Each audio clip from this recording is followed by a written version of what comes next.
Bien-aimés dans le Seigneur, je vous salue tous dans le nom précieux de notre Seigneur Jésus-Christ. Merci d'être avec moi encore pour cette nouvelle vidéo où nous parlons des héros invisibles de la Bible. Pour notre sixième héros, je vais vous présenter le personnage d'aujourd'hui qui est nommé Épaphras. Épaphras, voilà un nom bien surprenant et voilà qui sort un peu de l'ordinaire. Épaphras, pour dresser son portrait, est un chrétien de Colosse, fidèle ministre de Jésus-Christ, compagnon de service, mais aussi de captivité de Paul. Donc, voilà, c'est notre deuxième héros de la ville de Colosse, le premier héros de Colosse qui était Philémon, que nous avons vu dans la 4e vidéo. Et déjà, les deux se connaissaient, les deux, Philémon et Épaphras, le héros du jour, se connaissaient. C'est pour ça que nous avons vu dans Philémon 23, les salutations d'Épaphras à son homologue Philémon. Mais bon, pourquoi nous allons nous intéresser aujourd'hui à Épaphras? La première raison pour laquelle je parle d'Épaphras aujourd'hui, c'est parce que Épaphras est un intercesseur. Épaphras est un homme qui est un vaillant héros dans l'intercession. Et je rappelle que l'intercession, intercéder, c'est intervenir en faveur de quelqu'un. Combien d'entre nous prions uniquement pour nos besoins? Je pense que l'intercession doit être aussi au centre de la vie chrétienne d'un enfant de Dieu. Parce qu'une fois que nous avons été sauvés, c'est notre devoir aussi de prier pour les autres et de ne pas seulement prier à chaque fois pour nos propres besoins. Et pour appuyer le propos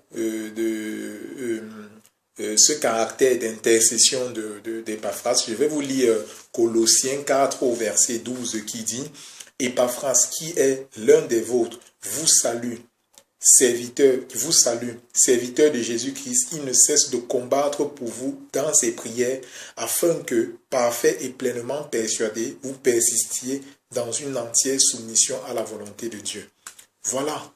Donc, ce que nous pouvons voir comment Épaphras, depuis sa captivité, depuis la prison, ne cesse de prier pour les fidèles de Colosse, ne cesse d'intercéder afin que ses frères puissent persévérer dans la marche avec le Seigneur, puissent persévérer dans leur soumission à Jésus-Christ. Donc voilà l'une des raisons pour lesquelles nous nous sommes intéressés nous avons fait un focus sur Épaphras. La deuxième raison pour laquelle nous nous intéressons à Épaphras en ce jour, c'est parce que c'est un homme c'est l'abandon de soi.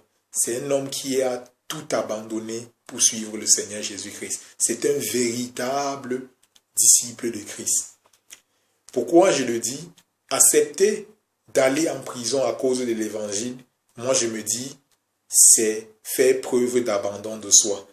Accepter d'endurer quelques injustices à cause du nom de Christ, ça c'est l'abandon de soi.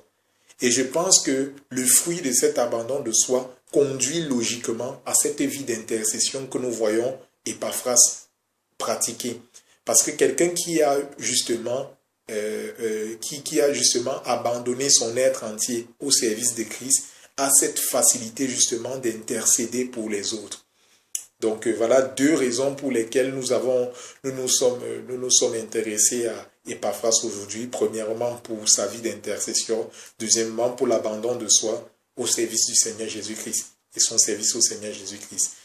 Donc voilà, pour ce qui concerne très brièvement ce héros du jour. J'espère que cela nous aura bénis et vraiment que la vie d'intercession, que cet abandon de soi au service du Seigneur Jésus-Christ soit notre partage. Soyez richement bénis et je vous donne rendez-vous pour un autre héros dans une prochaine vidéo, un autre héros invisible de la Bible. Que le Seigneur vous bénisse abondamment, soyez bénis et à très prochainement.